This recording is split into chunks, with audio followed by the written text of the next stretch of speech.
ത്രേതായുഗത്തിൽ ശ്രീരാമസ്വാമി സീതാന്വേഷണത്തിന് പോയപ്പോൾ യാത്രാമധ്യേ സുഗ്രീവനുമായി സഖ്യം ചെയ്ത് ബാലിയെ ഒളിയമ്പെയ്ത് കൊന്നത് ഒരു മരത്തിൻ്റെ പിന്നിൽ മറഞ്ഞു നിന്നാണെന്ന് കേട്ടിട്ടില്ലേ?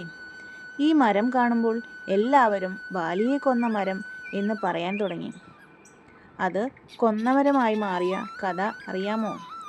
പാവം, ആ വൃക്ഷത്തിന് സങ്കടമായി. ഒരു തെറ്റും ചെയ്യാത്ത തനിക്ക് ഇങ്ങനെയൊരു അപവാദം കേൾക്കേണ്ടി വന്നല്ലോ. ആ മരം ശ്രീരാമസ്വാമിയെ തന്നെ സ്മരിച്ചുകൊണ്ട് സങ്കടത്തോടെയിരുന്നു. ഭഗവാൻ പ്രത്യക്ഷനായി. മരം സങ്കടത്തോടെ ചോദിച്ചു, ഭഗവാനെ, എൻ്റെ പിന്നിൽ മറഞ്ഞു നിന്ന് ബാലിയെ വധിച്ചത് അങ്ങല്ലേ? എന്നാൽ കൊന്ന മരം എന്ന് എന്നെയാണ് എല്ലാവരും വിളിക്കുന്നത്. എനിക്ക് ഈ പഴി താങ്ങാൻ വയ്യ.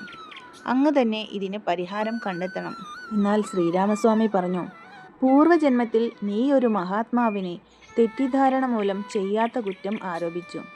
പിന്നീട് സത്യം മനസ്സിലാക്കി ക്ഷമാപണം ചെയ്തെങ്കിലും ആ കർമ്മഫലം അനുഭവിക്കുക തന്നെ വേണം. ഈ നാമം നിന്നെ വിട്ടു പോകില്ല.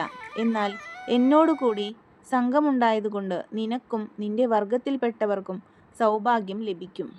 സദാ ഈശ്വരസ്മരണയോടെ ഇരിക്കുക.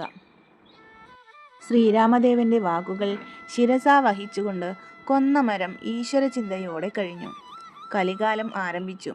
പരബ്രഹ്മമൂർത്തിയായ ശ്രീകൃഷ്ണ ഭഗവാൻ വാണരുളുന്ന ഭൂലോക വൈകുണ്ഠമായ ഗുരുവായൂരിൽ ആ ഉണ്ണിക്കണ്ണന്റെ പ്രത്യക്ഷ ദർശനം പല ഭക്തോത്തമന്മാർക്കും ലഭിച്ചു. കുറൂരമ്മയ്ക്കും വില്ലോമംഗലത്തിനും പൂന്താനത്തിനും ഉണ്ണിയായി കണ്ണൻ ലീലയാടി. കണ്ണനെ തൻ്റെ കളിക്കൂട്ടുകാരനായി കണ്ട ഒരു ഉണ്ണിയുണ്ടായിരുന്നു. ആ ബാലൻ വിളിച്ചാൽ കണ്ണൻ കൂടെ ചെല്ലും. തൊടിയിലും പാടത്തുമെല്ലാം രണ്ടുപേരും കളിക്കും. ആ കുഞ്ഞ് അതേപ്പറ്റി പറയുമ്പോൾ ആരും വിശ്വസിച്ചിരുന്നില്ല.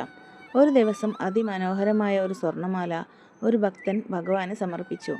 അന്ന് ആ മാലയും ഇട്ടുകൊണ്ട് കണ്ണൻ തൻ്റെ കളിക്കൂട്ടുകാരനെ കാണുവാൻ പോയി. കണ്ണൻ്റെ മാല കണ്ടപ്പോൾ ആ ബാലന് അതൊന്നണിയാൻ മോഹം തോന്നി. കണ്ണൻ അത് തൻ്റെ കൂട്ടുകാരന് സമ്മാനമായി നൽകി. അന്ന് വൈകിട്ട് ശ്രീകോവിൽ തുറന്നപ്പോൾ മാല കാണാതെ അന്വേഷണമായി. ആ സമയം കുഞ്ഞിൻ്റെ കയ്യിൽ വിലപിടിപ്പുള്ള സ്വർണ്ണാഭരണം കണ്ട മാതാപിതാക്കൾ അവൻ പറഞ്ഞതൊന്നും വിശ്വസിച്ചില്ല. അവനെ കൂട്ടി ക്ഷേത്രത്തിലേക്ക് നടന്നു. അപ്പോഴും ആ ഉണ്ണി ഇത് കണ്ണൻ സമ്മാനിച്ചതാണെന്ന് പറഞ്ഞുകൊണ്ടേയിരുന്നു. എന്നാൽ ആരും അത് വിശ്വസിച്ചില്ല. കുട്ടി മോഷ്ടിച്ചതാണ് എന്ന് കരുതി അവനെ ശിക്ഷിക്കാനൊരുങ്ങി.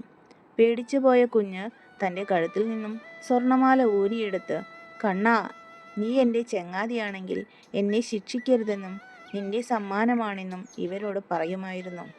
നിന്റെ ചങ്ങാത്തം എനിക്കിനി വേണ്ട, ഈ മാലയും എന്ന് ദേഷ്യത്തോടെ ഉറക്കെ പറഞ്ഞുകൊണ്ട് ആ മാല പുറത്തേക്ക് വലിച്ചെറിഞ്ഞു. ആ മാല ചെന്ന് വീണത് അവിടെ നിന്നിരുന്ന ഒരു കൊന്ന മരത്തിലാണ്. അത്ഭുതമെന്ന് പറയട്ടെ, ആ മരം മുഴുവനും സ്വർണ്ണ നിറത്തിലുള്ള മനോഹരമായ പൂക്കളാൽ നിറഞ്ഞു. ആ സമയത്ത് ശ്രീകോവിലിൽ നിന്നും ഒരശരീരിയും കേട്ടു. ഇത് എൻ്റെ ഭക്തന് ഞാൻ നൽകിയ നിയോഗമാണ്.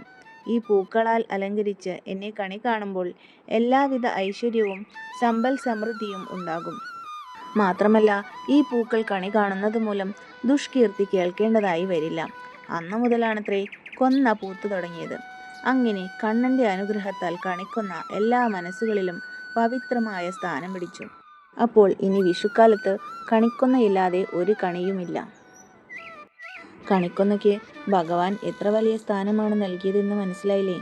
അപ്പോൾ ഇനി കണി വയ്ക്കുമ്പോൾ എല്ലാവരും ശ്രദ്ധിച്ച് കണി വയ്ക്കുക. ശ്രീകൃഷ്ണനോടൊപ്പം അതേ പ്രാധാന്യത്തോടെ തന്നെ കണിക്കൊന്നയും കണിയിൽ തീർച്ചയായും വെക്കേണ്ടതാണ്. എല്ലാവർക്കും നല്ലൊരു വിഷുക്കാലം ആശംസിക്കുന്നു. ഹരേ കൃഷ്ണ.